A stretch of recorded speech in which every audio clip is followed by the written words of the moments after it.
Hello बच्चों, तो आज अपन देखने जा रहे हैं प्रिंसिपल ऑफ कैपेसिटर। मतलब जो कैपेसिटर होता है उसका प्रिंसिपल क्या है। देखो यहाँ पे एक कंडक्टिंग प्लेट है, ठीक है, जिस पे चार्ज हमने कितना दिया है, प्लस का क्यू। ठीक है, इस प्लेट का जो एरिया है बच्चों, ये जो प्लेट एरिया है उसको ये मान रहा हूँ। ठीक, देखो मैंने इस पे जैसे ही क्यू चार्ज दिया तो इसकी पोटेंशियल वी हो गई। तो कैपेसिटेंस को अपन कैसे डिफाइन कर किए थे बताओ, K is equal to Q by delta V. ठीक है, तो यहाँ जो पोटेंशियल है बच्चों वो V है, तो C को अपन लिख सकते हैं क्यू बाई वी। अगर अपन Q को कांस्टेंट माने और V को डिक्रीज करें, ठीक है, तो डिनोमिनेटर अगर अपन डिक्रीज कर रहे हैं तो ओवरऑल वैल्यू जो होगी इस एक्सप्रेशन की वो बढ़ रही होगी, कीपिंग Q कांस्टेंट। तो Q को कांस्टेंट करते हुए अगर V को डिक्रीज करें बच्चों तो C की वैल्यू बढ़ रही होगी। अब हमने क्या किया कि इसके विसिनिटी में एकदम आइडेंटिकल प्लेट को ला करके रख दिया जिसपे कोई चार्ज नहीं था, ये न्यूट्रल था। तो होगा क्या बच्चों कि जैसे ही हम इस चार्ज कंडक्टिंग प्लेट के विसिनिटी में, मतलब कि बगल में कंडक्टिंग प्लेट रखेंगे तो इस पे चार्जेज इंड्यूस हो जाएंगे। ठीक है, तो देखो इस पे चार्ज क्या है, इस पे चार्ज है प्लस का क्यू। ठीक है, इस पे चार्ज है प्लस का क्यू। तो होगा क्या बच्चों कि इसके नियर का फेज होगा, जो कि ये मैंने मान लिया कि n कंडक्टिंग प्लेट है और इसका नाम था m। तो जो n कंडक्टिंग प्लेट है इसके जो विसिनिटी में जो कि लेफ्टवर्ड प्लेट होगा उस पर नेगेटिव चार्ज इंड्यूस हो जाएगा और इधर पॉजिटिव चार्ज इंड्यूस हो जाएगा। तो इस केस में मैं अगर कैपेसिटेंस की वैल्यू C डैश बोलूँ बच्चों, तो इस पे तो चार्ज सेम है, तो C dash is equal to Q by V dash. ठीक है, वी डैश को मैं क्या लिखूंगा, वी डैश जो होगा वो क्या होगा कि इंड्यूस के चलते जो पोटेंशियल आया होगा प्लस जो पहले का पोटेंशियल है, तो इंड्यूस के चलते एक V प्लस आया होगा और एक V माइनस आया होगा। तो अगर नेट पोटेंशियल लिखूं जिसको मैं V डैश बोला हूँ बच्चों, तो V डैश की value V plus minus V negative induce आ रहा होगा। तो यहाँ देखें तो V डैश की वैल्यू जो है V से कम है, तो जैसे V डैश की वैल्यू V से कम है तो जो C डैश बन रहा होगा इस केस में वो ज़्यादा आ रहा होगा प्रीवियस कैपेसिटेंस से। ठीक है, देखो अब मैंने क्या किया, जो विसिनिटी में कंडक्टर लेके आया था बच्चों उसको मैं क्या किया, ग्राउंडिंग कर दिया। जैसे ही ग्राउंड करूंगा बच्चों तो यहाँ से जितने भी पॉजिटिव चार्जेज होंगे वो कहाँ चले जाएंगे, ग्राउंडिंग हो जाएंगे। ठीक है, तो ग्राउंड हो गया, तो यहाँ पे इलेक्ट्रिक फील्ड कितना रहा होगा, 0।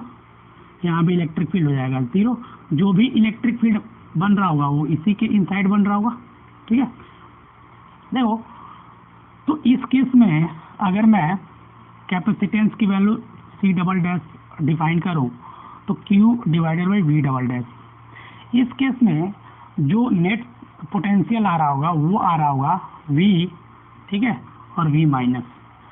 तो देखें तो ये V डबल डैश जो है V डैश से कम आ रहा है, तो C डबल डैश की जो ओवरऑल वैल्यू होगी बच्चों वो प्रीवियस केस से ज़्यादा आ रही होगी। मतलब अगर मैं प्रिंसिपल की बात करूं तो अगर आइडेंटिकल कोई भी आइडेंटिकल कंडक्टर को मैं किसी भी कंडक्टर के बगल में प्लेस करता हूं, विसिनिटी में प्लेस करता हूं बच्चों, तो कैपेसिटेंस की वैल्यू जो है उस अरेंजमेंट की बढ़ जाती है। ठीक है, this is the principle of capacitor.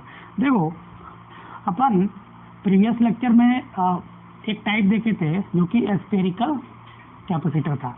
अब अपन देखने जा रहे हैं जो सेकेंड टाइप है वो है, ठीक है, जो सेकेंड टाइप है बच्चों वो इस बार क्या है, वो इस बार पैरेलल प्लेट केस है। ठीक है, हम क्या करेंगे देखो सबसे बड़ी बात यह है कि जब अपन कैपेसिटेंस की वैल्यू डिफाइन करते हैं बच्चों तो उस पर Q देते हैं और डेल्टा वी निकालते हैं, और Q बाई डेल्टा वी का जो रेशियो होता है वही कैपेसिटी या कैपेसिटेंस की वैल्यू होती है।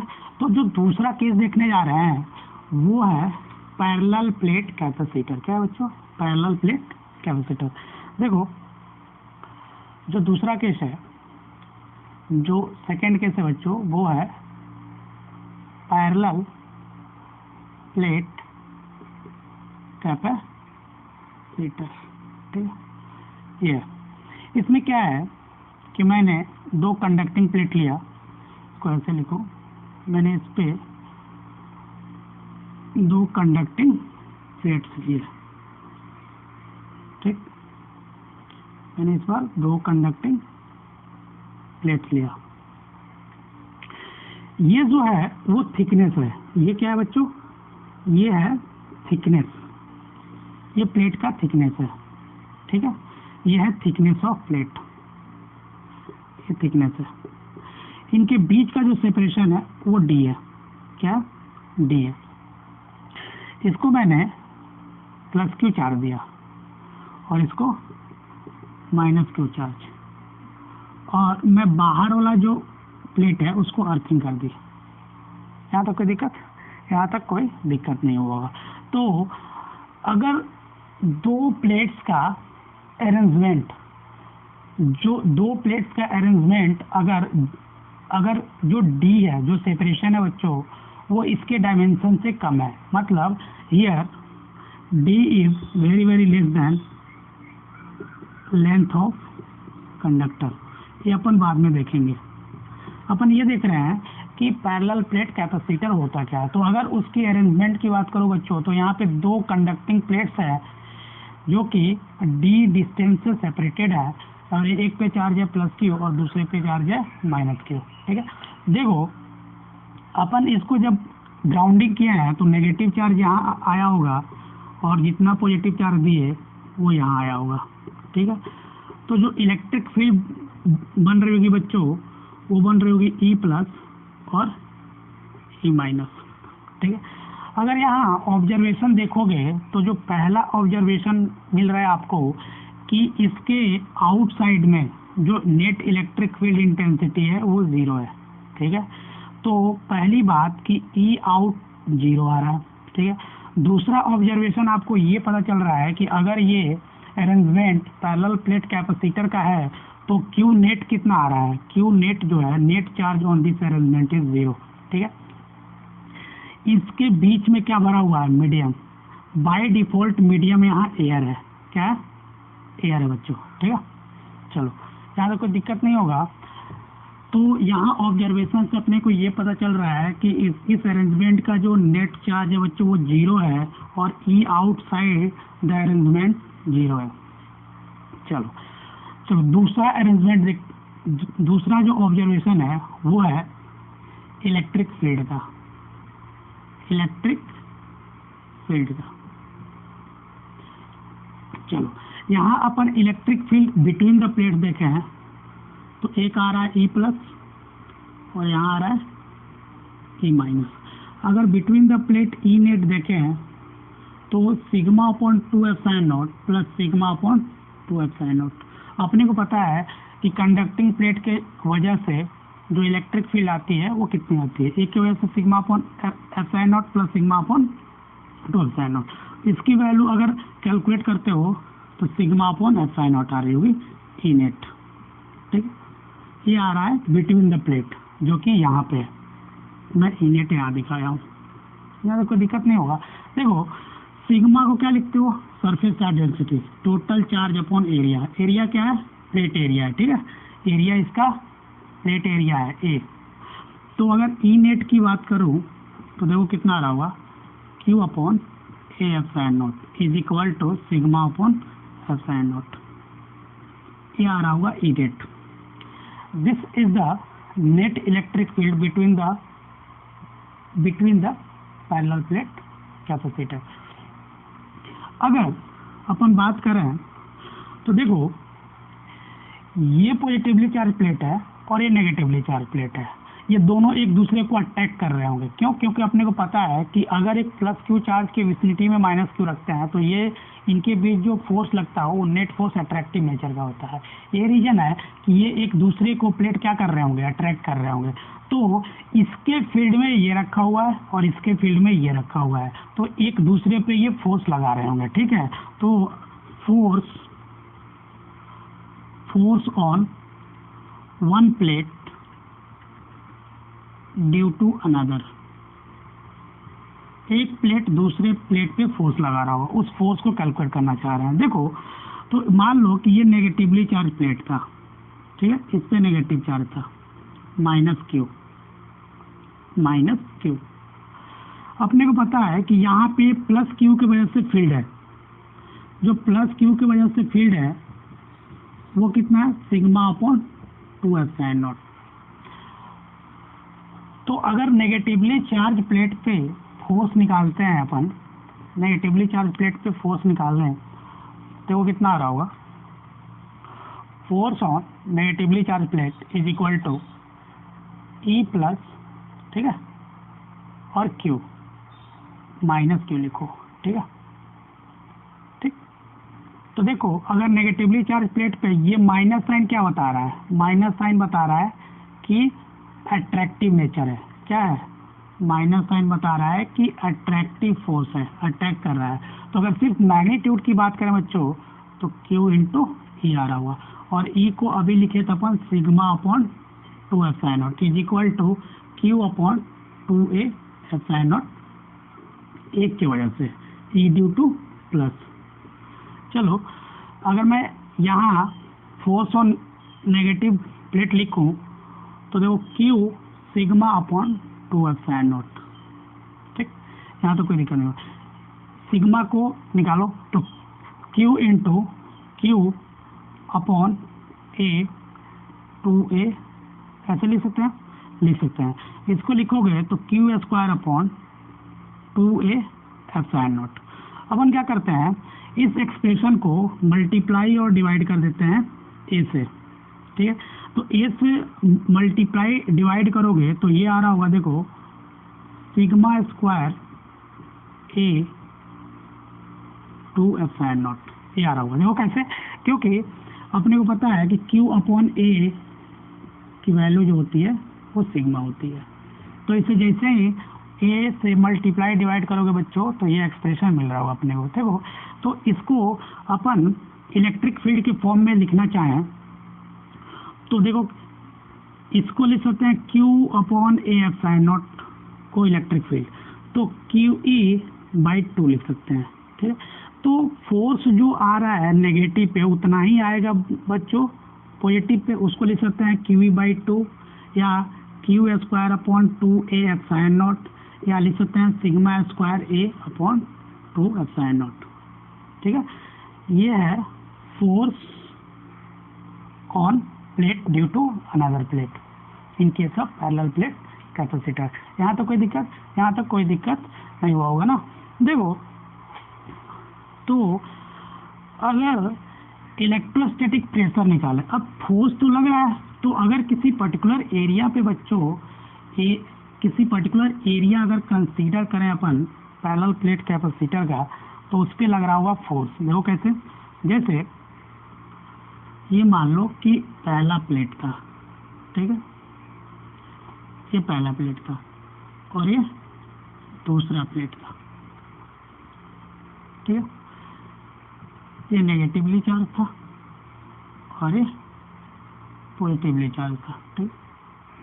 देखो अगर इलेक्ट्रोस्टैटिक प्रेशर की बात करूं, इलेक्ट्रोस्टैटिक प्रेशर की बात करूं तो होगा क्या, फोर्स अपॉन एरिया। मैं किसी पर्टिकुलर एरिया को कंसीडर करता हूँ, ठीक है, छोटा सा, तो डी ए लिख देता हूँ, ठीक है। डी ए मत लिखो, टोटल एरिया पे निकाल लो, मैं फोर्स अपॉन एरिया लिखूँ। तो अगर अपन अगला केस बात करें बच्चों, अगला केस क्या है, अगला केस है इलेक्ट्रोस्टैटिक प्रेशर।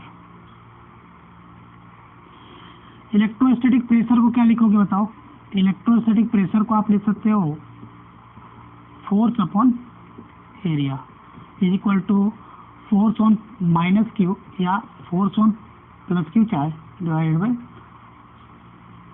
एरिया। तो इलेक्ट्रोस्टैटिक प्रेशर की बात करें बच्चों तो देखो अपन यहाँ फोर्स निकाल चुके हैं, फोर्स को जैसे इलेक्ट्रोस्टैटिक प्रेशर के लिए फोर्स के लिए जाओगे तो ये एक्सप्रेशन देखो, अभी अपन फोर्स को लिखे हैं sigma square A divide by 2 epsilon naught, ठीक है। तो फोर्स अपॉन एरिया इससे निकालते हो तो देखो कितना आ रहा होगा, sigma square divide by 2 epsilon naught. तो जो इलेक्ट्रोस्टैटिक प्रेशर आ रहा होगा वो कितना आ रहा होगा, sigma square divide by 2 epsilon. इसको ऑलरेडी अपन देख चुके हैं कंडक्टर डील करते वक्त, यहाँ तो कोई दिक्कत नहीं होगा। यहाँ तक कोई दिक्कत नहीं है। तो यह है electrostatic pressure on parallel plate capacitor. Parallel plate capacitor, किसी भी प्लेट पे कितना प्रेशर लग रहा है उसको अपन निकाल दिए। देखो इसको चार्ज के फॉर्म में भी निकाल सकते हो। चार्ज के फॉर्म में लिखोगे तो यहाँ पे डाल दो सिग्मा की वैल्यू Q/A का square divide by 2 epsilon not. इसको डालोगे तो देखो कितना आ रहा होगा, इसकी वैल्यू आ रही होगी Q square A square divide by Q square divide by 2A square epsilon naught. ठीक है, ये आ रहा होगा वैल्यू। यहाँ तक कोई दिक्कत नहीं होगा बच्चों। तो देखो अगर एनर्जी डेंसिटी की बात करें अपन, तो एनर्जी डेंसिटी क्या होता है? Energy per unit volume.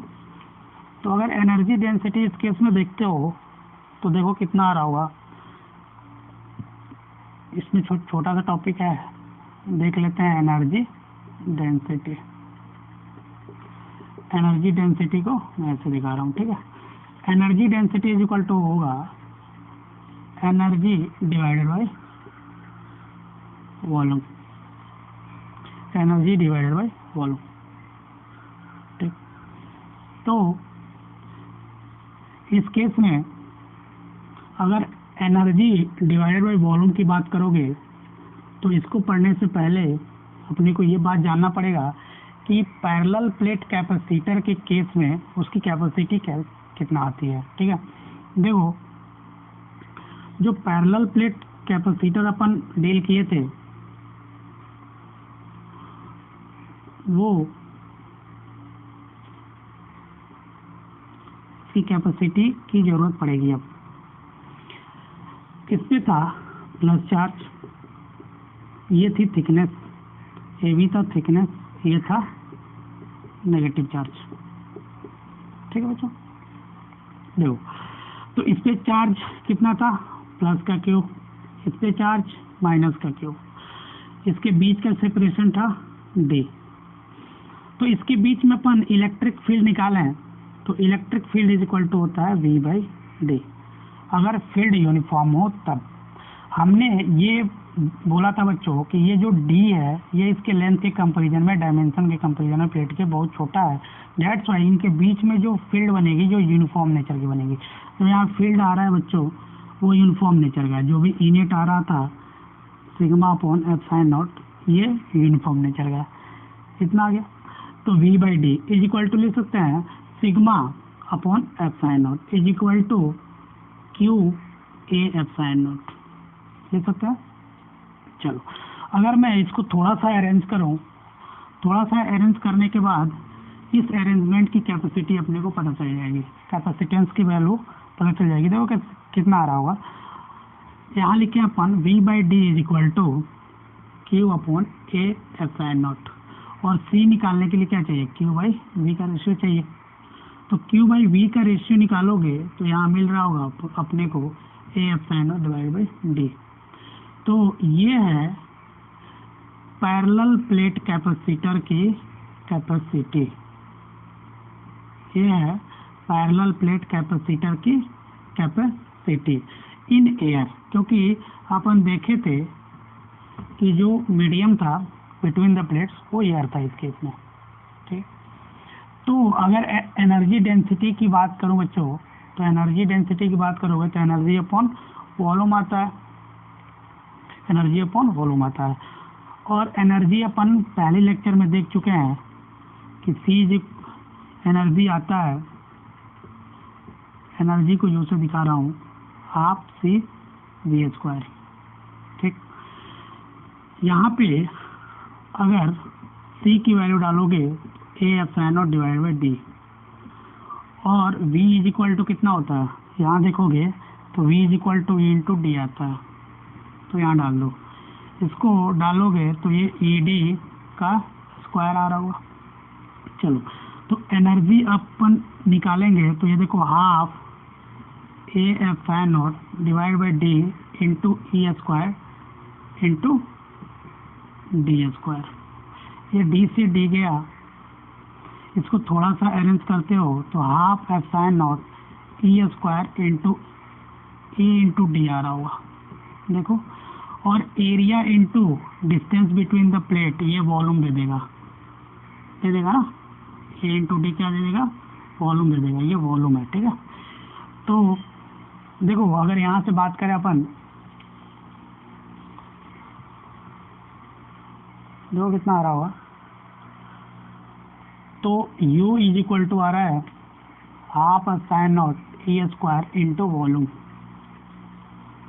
और एनर्जी डिवाइडेड बाई वॉल्यूम क्या होता है, एनर्जी डेंसिटी, इसको अपन U से दिखाए थे, half sine not E square के बराबर आ रहा होगा।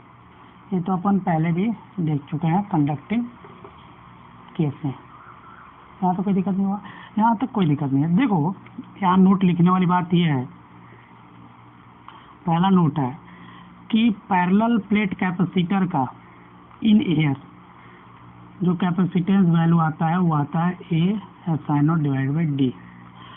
अगर मैं मीडियम को एयर मानूं, मीडियम अगर एयर है तो एयर में मैं सी नॉट लिखता हूँ, तो A epsilon naught divide by D आ रहा होगा, ठीक है।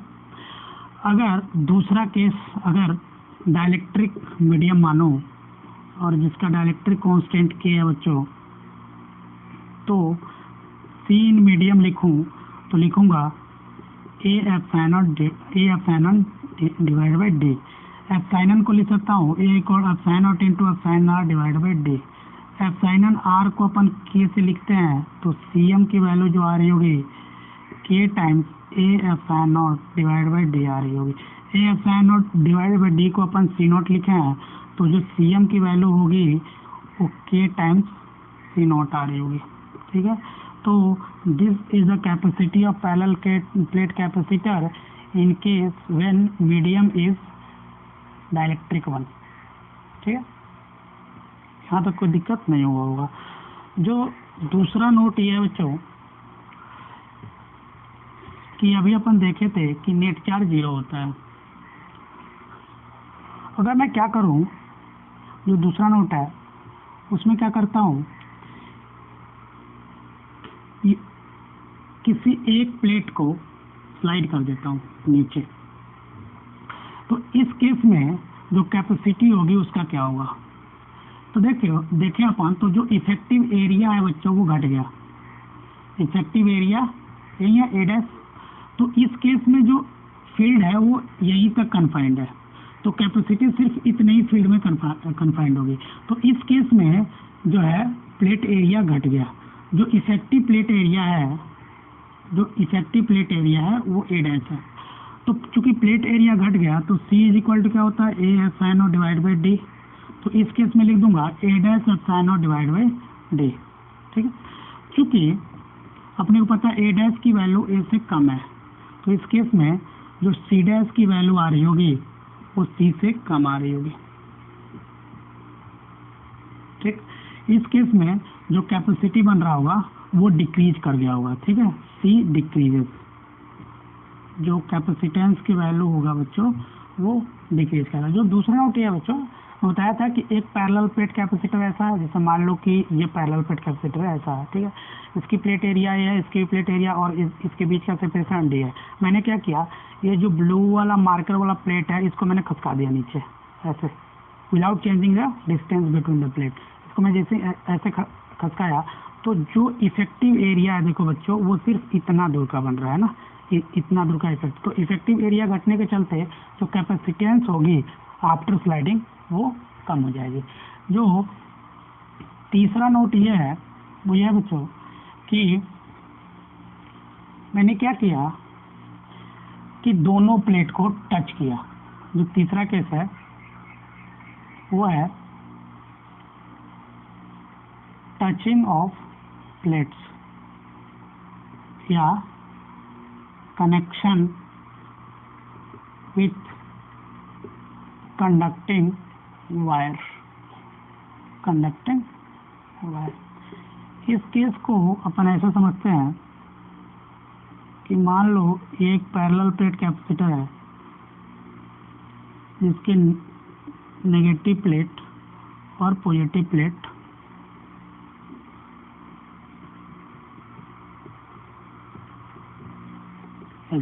मैंने क्या किया, इसको या तो एक बार टच कराया, या तो मैंने इसको एक बार टच करा के हटाया, और नहीं तो इसको लेके कंडक्टिंग वायर से जोड़ दिया।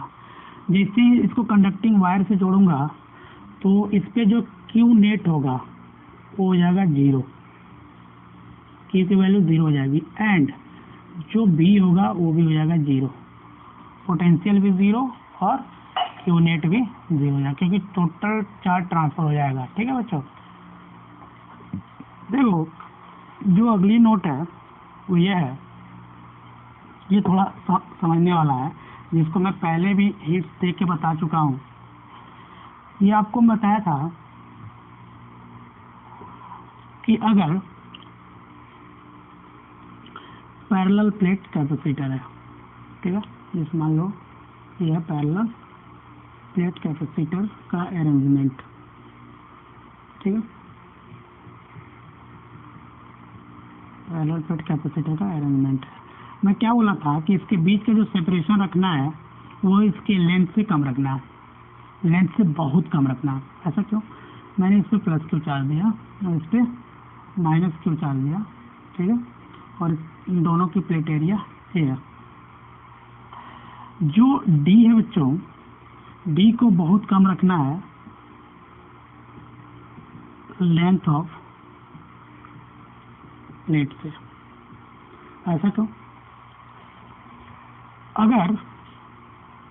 अगर ऐसा नहीं होता है तो देखो, अगर फील्ड लाइन ड्रॉ करते हैं when D is comparison with length of plate, L बोल रहा हूँ, और when D is very very less than length of plate, जिसको मैं एल बोल रहा हूँ। दोनों के केस में अगर मैं फील्ड लाइन ड्रॉ करूँ तो देखो क्या मिल रहा होगा, ये डी है, इस पे प्लस क्यू चार्ज है, ठीक है, इस पे माइनस क्यू चार्ज है।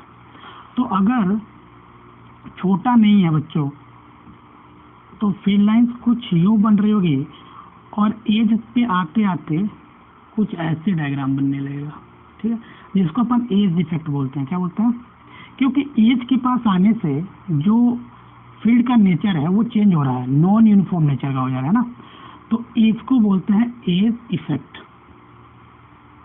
एज इफेक्ट क्या होता है? पैरेलल प्लेट कैपेसिटर में जब D distance between the plate length के कंपैरेटिवली हो तो एज पे क्या होता है, जो फील्ड का पैटर्न बनता है वो नॉन यूनिफॉर्म नेचर का बनने लगता है। This is known as edge effect, this is known as edge effect. इसी एज इफेक्ट को हटाने के लिए अपन एक यहाँ कंडीशन बना के रखते हैं कि बिटवीन द प्लेट्स जो डिस्टेंस होना चाहिए वो लेंथ के कंपैरिजन में बहुत छोटा होना चाहिए। क्यों बच्चों? क्योंकि अपन एज इफेक्ट को नेगलेक्ट कर पाए और नॉन यूनिफॉर्म से uniform electric field between the plates पा सके। देखो, तो अगर इस केस में अगर फील्ड लाइंस बनाते हैं अपन तो यूनिफॉर्म बन रहा होगा। सेकेंड केस में इसमें मैंने प्लस क्यू चार्ज दिया, माइनस क्यू, और इसकी प्लेट एरिया दोनों की ए है, तो यूनिफॉर्म फील्ड बन रहा होगा। और जैसे यूनिफॉर्म फील्ड बनेगा तो अपन V is equal to E into D वाला फॉर्मूला यूज कर सकते हैं। तो यही रीजन है कि पैरेलल प्लेट कैपेसिटर का अरेंजमेंट बनाते वक्त जो बिटवीन द प्लेट्स, जो पैरेलल प्लेट्स रखते हैं अपन, उनके बीच का जो सेपरेशन है वो बच्चों बहुत कम होना चाहिए with respect to dimension of plates.